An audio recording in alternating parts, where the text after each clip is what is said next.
So once again, Robin Hood, tell us about this piano here. Okay. All right. So this is the bottom note on a Steinway concert grand. Whoa. 88 keys. So if you're playing a thing that has, that's the bottom. Yep. On a normal piano, but whoa. that's the bottom. That sounds like a day in the life. You know what I'm talking about with the Beatles. Yeah. And we don't have to slow down the tape to get it. Yeah. So this is, that's the bottom note on a Steinway concert grand.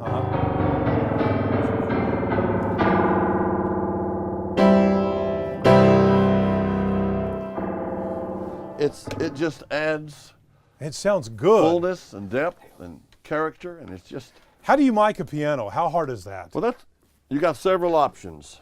Excuse me. We normally do what's called classical miking, which is two big mics right here. A lot of people like to put two mics right over the hammers over there. Yeah. You can put two mics here and then put another mic underneath aiming up. You've done this before. Oh yeah. And but you have to put that one out of phase or you'll get phase cancellation. Okay. So you know. Now look, this I copied from a studio in Nashville.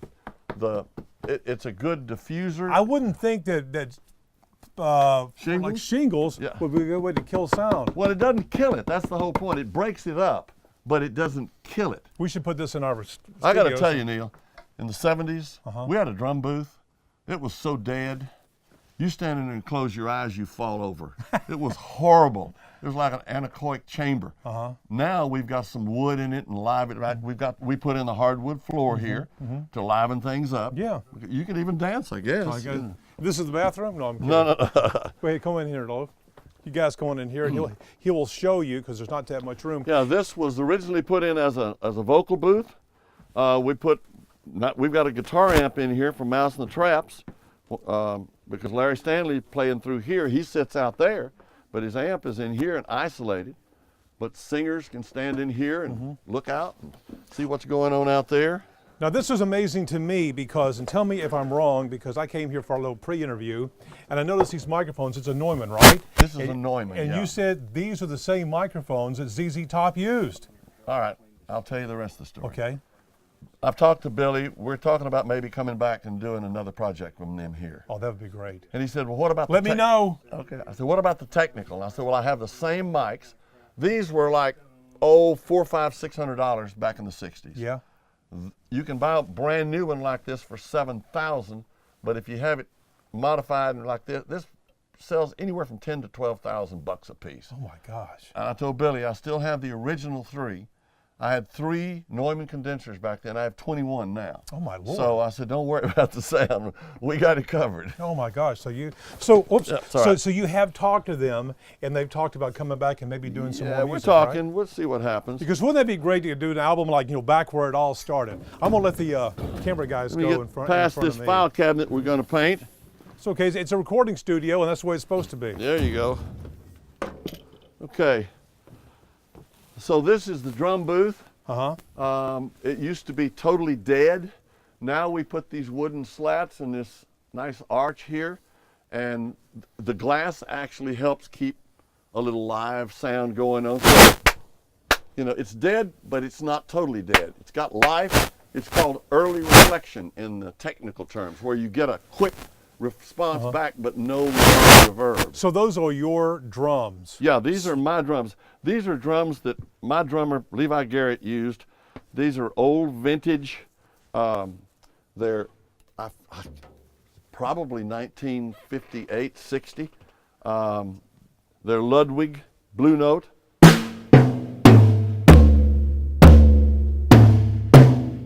Good sounding drums, really good. That does sound good. That sounds good. Yeah. And you make use of every bit of this recording studio.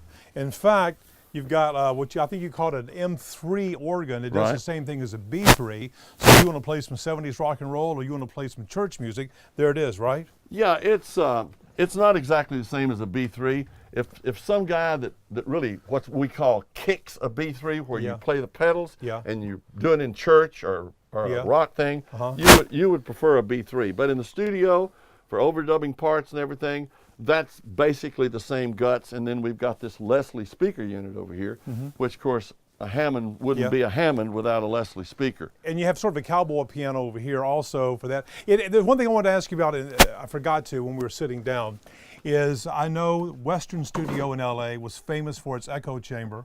You have your own echo chamber here, right? I did. You did, you don't No rent. longer use it. A friend of mine let me in Nashville in RCA to look at theirs. Another friend of mine up there let me in Bradley Studios to look at theirs. I came back, it's back behind here, outside.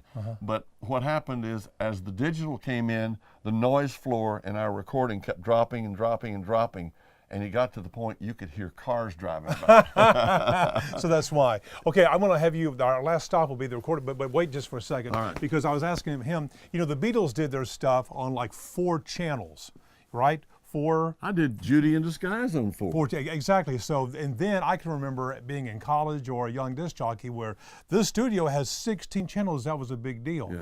When I was here before, I asked you, how many channels do you have? I guess that's kind of an insult because it's like asking a rancher how many cows he has. No. But how many? And you said, how many do you want? Yeah. And I mean, so, if we start 24 track and you say, well, I want to put in horns, I want to put in vocal background, I want to put in percussion, how many tracks? Well, I need 20 more. Just go up and go, add 20 tracks. go do it right now. Guys, can you follow him? I'm going to lay back whatever because it's a studio and the space is limited. But just one little look at here. And I think we've pretty much seen most of it. See if this console is going to come on.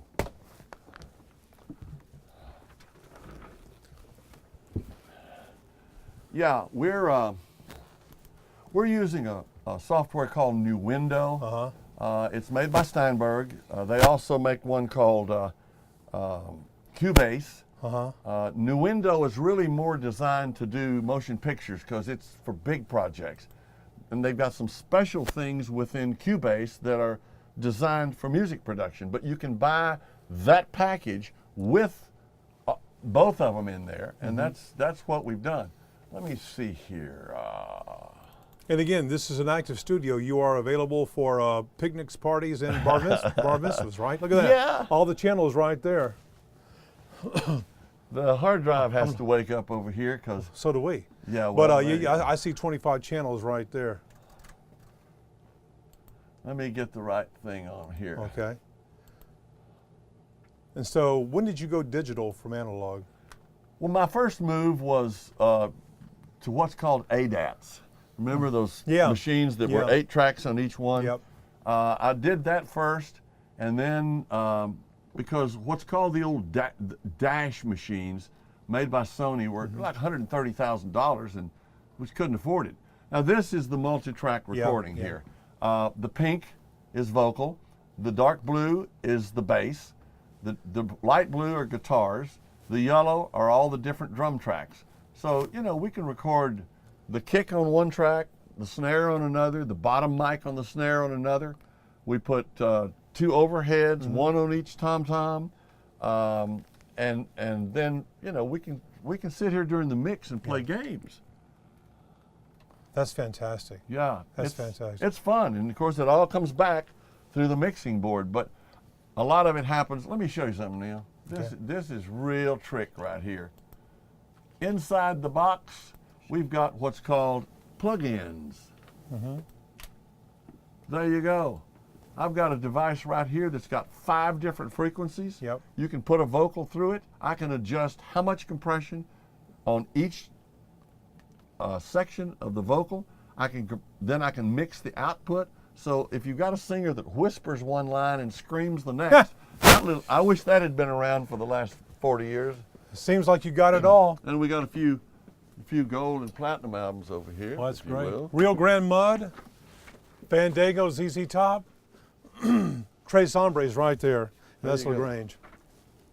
So you've done it all. Not too many people have a gold record. I hope not, because I'm not through. I'm not through either, whatever. But once again, thank you very much. Thank you, Thank Neil. you very much for watching our podcast. Remember, everyone has the right to my opinion and his. And my opinion is free and worth every penny of it.